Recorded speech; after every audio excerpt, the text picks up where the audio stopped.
Hi guys, welcome back to the Library of Alexandria. And today guys, today we are going to discuss Boosh, this handy dandy note card, which has written on it my 5 favorite books of 2020. And so, I've gone through my top 5 favorite authors, I've gone through my top 10 favorite series of all time, but I figured I definitely could do a top 5 books of 2020, provided that I limit myself to 1 per series. So it's kind of a top 5 of 2020, even though if I was really doing a top 5, it would consist probably of like 2 series maybe, or 3 at the most. Anyway, in order to prevent being like, oh, well, I love this series and all 4 of those books are on my top 5. No, I'm just going to limit it to kind of 1 per series, my favorite of the series. So just know that doesn't mean those other books in the series were not one of my favorite. It's just I'm limiting it to 1 per series for this year.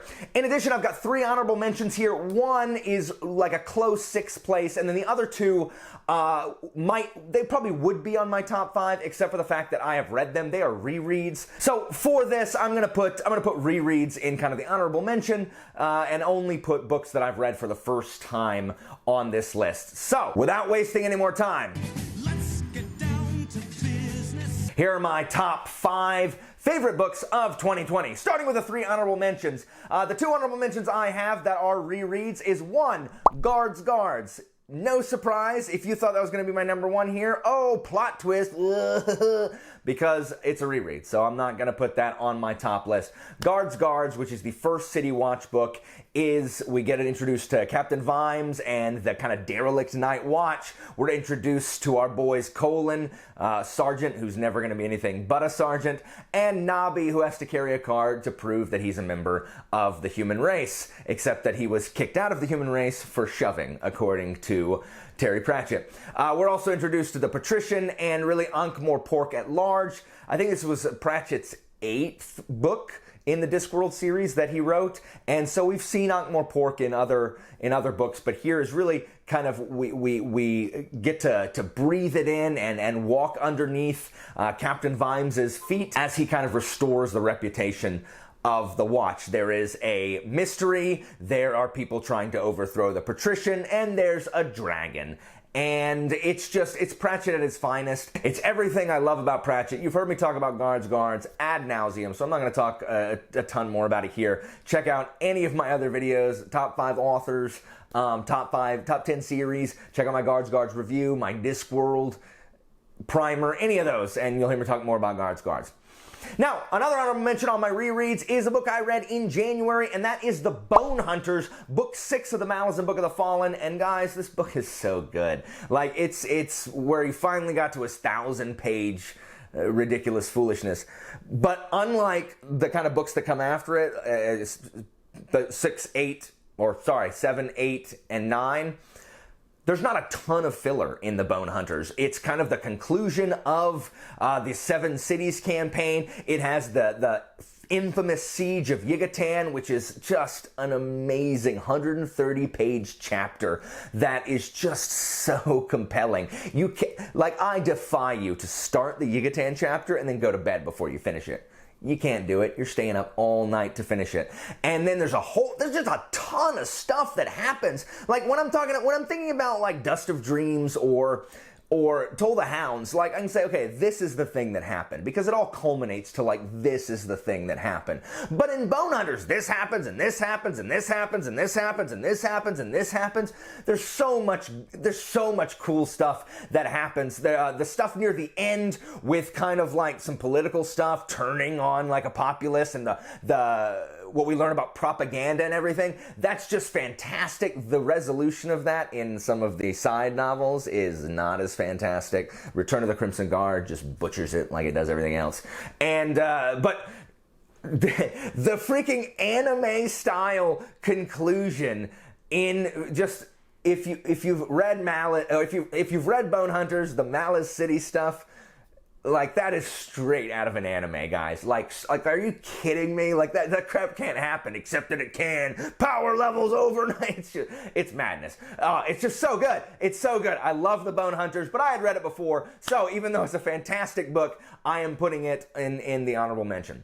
Now, this is really kind of the number 6, the honorable mention that didn't quite make the top 5, and just for, like, I don't know, maybe if I'd finished the series, it would still be on, it would be on there, or one of the other books would be. But I definitely want to mention Shadow and Summer, the first book of the Long Price Quartet. And really, Shadow and Summer or Betrayal in Winter could be on here. I definitely wanted the Long Price Quartet to be in the honorable mention, just because it's so different than anything I've read. Like, it's economic intrigue, which people hear and are like, oh, can I hear about supply curves and demand curves and change the supply and change the demand? I mean, whatever. You think that's lame, but it's so interesting, and it's got these spirits that are called the Ondat, that are kind of ideas made whole, and Shadow and Summer has one called Seedless, which is really that which removes the thing that reproduces. I don't know. I need to look to see what his actual name is. And then Betrayal in Winter has Stone Made Soft, which makes mountains soft and helps with the mining industry. And Seedless, you know, gets rid of cotton seeds like that, and so he helps with the cotton trade. And it's just absolutely fascinating as this European expansionist empire is trying to conquer this very Asian-inspired empire through manipulation of their trade, through like tanking their mercantilism. And it's just so interesting. And Seedless is just such a terrifying character. You just, freaking Seedless. You just like feel icky when you're around Seedless. And Stone Made Soft is equally just unnerving, but quieter than Seedless. Seedless is very like, hey, and Stone Made Soft is like, even though you know, like, Stone Made Soft, like, what are you doing, Stone Made Soft? And he's like, I am plotting your demise. And it's like, crap, Stone Made Soft, don't plot my demise. Anyway, they're so good. There's so much economic intrigue in Shadow and Summer, so much political intrigue with one of the, I don't know, most heart-wrenching, like, female, politician characters that I've ever read. Super, super good. If you haven't read Long Price Quartet, please read it. I will be reading books 3 and 4 in January and February. Like, come hell or high water. I ain't playing around anymore. I've left this series alone since like September. I'm finishing the dang series. So, at the number 5 slot, we have The Dragon Republic by R.F. Kuang, book 2 of the Poppy War. And the only reason this is here as opposed to in the number 4 slot, because I like these books about equal, is I don't like any of the characters from Dragon Republic. And if you've seen my review from this or the Poppy War, you will know I don't care about the characters. I don't care, but the plot is so good. And just the prose just compelling you forward is so good. Dragon Republic is the second book of the Poppy War. I'm not going to spoil what happens in this in case you haven't read the Poppy War, but it's military action is much more kind of countrywide than on the kind of smaller scale. The first one is countrywide also, but it feels smaller scale because you're in these like little pockets instead of armies at large. And the Hesperians are in it, and the Hesperians are just, man, that's one of the most interesting things. Watching the Hesperians interact with the Nikari is just one of the most interesting things in this trilogy. And it's just so good. We learn more about the magic system. We learn more about those side characters. It is just go from start to finish, except for one yak-laden section where it's just like, what are you doing? Like, what even is the Sorkin Sira, and why is this here? A plot point that is resolved in book 3 in literally like 2 lines of dialogue, and you're just like, what are you doing? I don't know about all that business, but the Dragon Republic was it just compelled me forward. It was so interesting watching Ren. Ren was significantly more interesting in book 2 than she was in book 1, and she's more interesting in book 1 than she is in book 3. Ren is her least interesting in The Burning God, in my opinion, IMO in internet abbreviations. So, The Dragon Republic is just the pinnacle of this series for me. It is expertly plotted. It's just fantastic. There's nothing bad really to say about Dragon Republic except for the fact that I don't like any of the characters. Any of them. Like, I don't like them. So, their plight, I don't care. Like, I want them to win because I'm on the side of their side, but not because of them. Like, I don't care if they taste the victory. I want just them to win in general because I approve of their side. So that is why Dragon Republic is here at the number 5 slot instead of number 4. Now, at the number 4 slot, ka-chow, we have Malice by John Gwynne, a book that I just discovered. As you know, I had been resisting reading The Faithful and the Fallen because I thought it was Viking laden. And it is Viking laden. And just before you hit the comments, I've had to explain to so many people, Viking for me, guys, is a I speak in catch-all words a lot. My wife's like, why do you say that when you mean that? I'm like, because it takes too long. It takes too long to say exactly what I'm trying to say. I'm just going to say Viking, and it's going to mean everything. So Viking for me is any warlike, bearded, everyone's got beards, warlike, bearded northern people that are vaguely Celtic, Saxon, Norse, or actual, like the actual specific Viking period that we're talking about. All of that to me is Viking. It's just like burly, northern, bearded guys that live near the coast, and it's vaguely cold most of the time.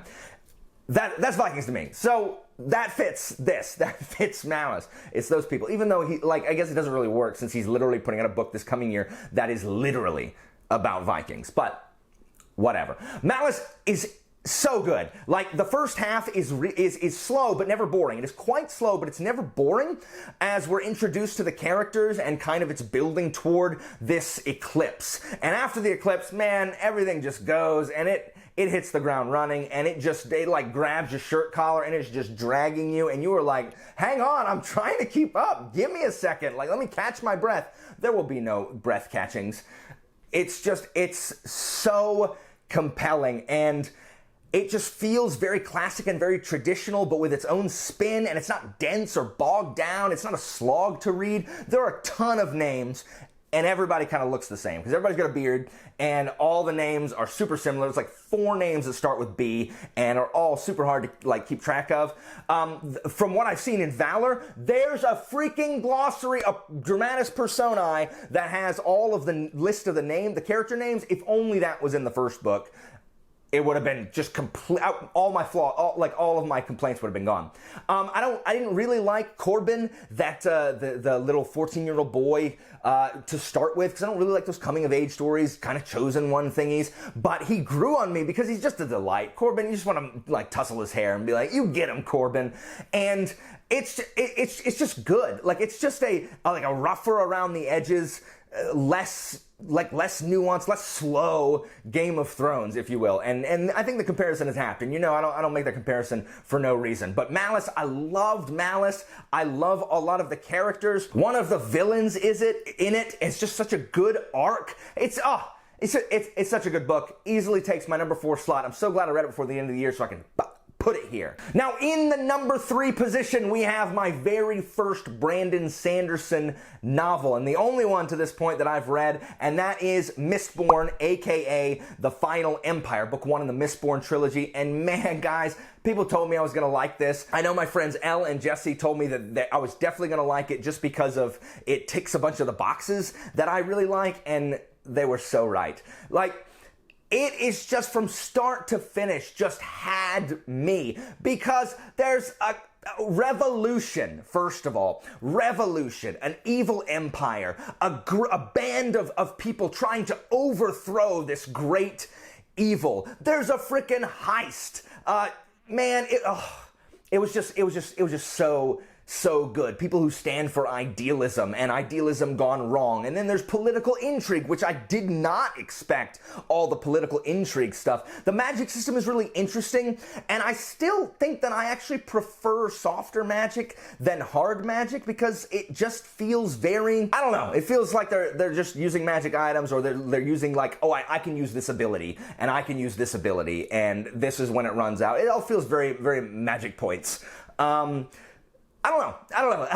It's really hard to describe, I think, my preference for softer magic systems than harder magic systems. I guess, I don't know. But the allomancy thing is cool as heck, and I think most people agree that the allomancy is just freaking cool. Like, it's so cool, and it's well explained, and Sanderson's prose is, I mean, it's serviceable, and it propels the story forward, and this man is such a good storyteller. Like, such a good storyteller. I was not bored once, not one time in this 630-page novel was I bored.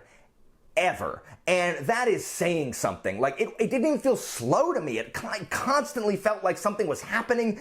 It was so good. Like, I immediately wanted to pick up Well of Ascension. I felt the same way when I finished Malice. I immediately want to pick up Valor. Oh, buddy reads and a million other things I gotta do. But I loved Mistborn. It easily fits my number 3 place. I have a review coming out for this actually tomorrow. Finally, I've just been trying to organize my thoughts. There's so much to say about Mistborn. I loved Mistborn so much, and I'm so glad that I actually made the foray into Sanderson before the end of 2020, and I gotta finish Well of Ascension and Hero of Ages early next year. On the number 2 slot, I have Arm of the Sphinx, which is book 2 of the Books of Babel, or the Senlin books. Now, all 3 of these books would easily be on my top 5 if I were not doing one per series, but I think Arm of the Sphinx is probably my favorite of the series, and I'm not going to talk a ton about it in case you haven't read Senlin Ascends, but the multi-POV perspective that kind of opens up in book 2, where we're not just in Senlin's head, we're in the head of the other characters, it just amplifies the enjoyment of the book in every way. Senlin is still Senlin, but with those kind of slight personality changes or slight belief changes that he experienced in the first book. The other characters that are added and that whose heads we get into in the second book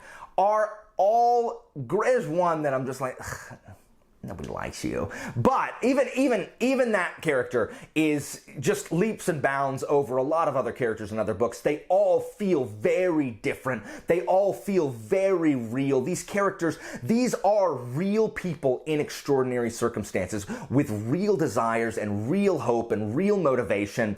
And Bancroft just does such a fantastic job, like knitting these guys together. This is probably one of my favorite found families in all of fantasy. And, we get introduced to more of the mystery about the tower and learn more about the Sphinx, one of the genius architects or whatever. And it's just, it's so good. And then it ends and you're like, crap, I guess I better read Hodking. Don't do it. Read Hodking closer to the time of Fall of Babel, because as soon as you finish Hodking, you're gonna be like, what the crap? Like, where's the 4th book? It's not coming out till November, so get used to it.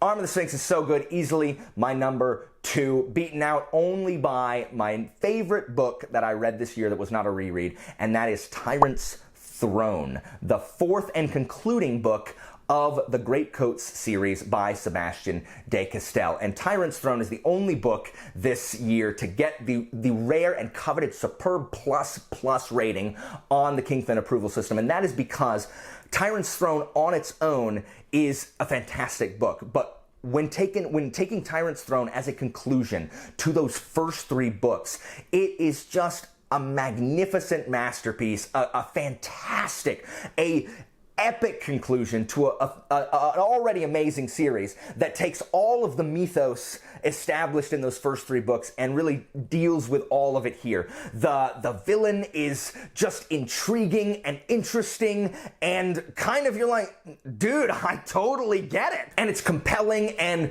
the face-off between the Greatcoats and the villain is just so interesting and well plotted and unusual in its execution, and bringing in all that mythos that we've heard about. Just everything just pushes forward and builds to this massive conclusion. There are deaths, there are heartbreaking scenes, there are amazing speeches that we've come to know and love from the Greatcoats, and then it wraps everything up tidily, some may say slightly too tidily at the very end with some of the things that happen after, the climax, but it's just so good. I have not seen a landing that was stuck that well since, I don't know, watching the Olympic gymnastics.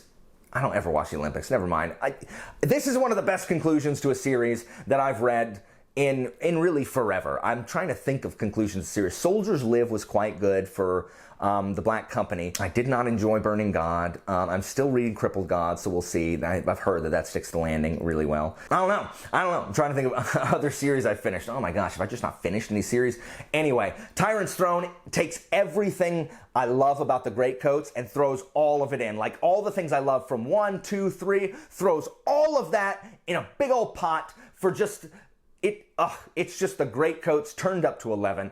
It's fantastic. I don't really understand how you can say, oh, I like the Greatcoats. I like books 1 and 2, but I don't like book 4. I don't understand that. It's everything you loved about 1 and 2, but like better. I know some people don't like 3. I like 3. Whatever. I know some people still think that book 2 is the best one. I know my buddy Alex really likes book 2 better, and I get that. Book 2 is stellar, but for me, Tyrant's Throne was the culmination of everything Sebastien de Castell set out to do. It is the conclusion of Falkio's story, and it is just so good. So guys, that is it from me. Let me know down in the comments what your top 5 favorite books that you read this year are. They can be rereads if you want. I just shunted my rereads to the side because my rereads, I've read the same 4 series too many times. So let me know what your top 5 is of this year down in the comments. As always, information about my Patreon and Discord is in the description, and I will see you guys next time.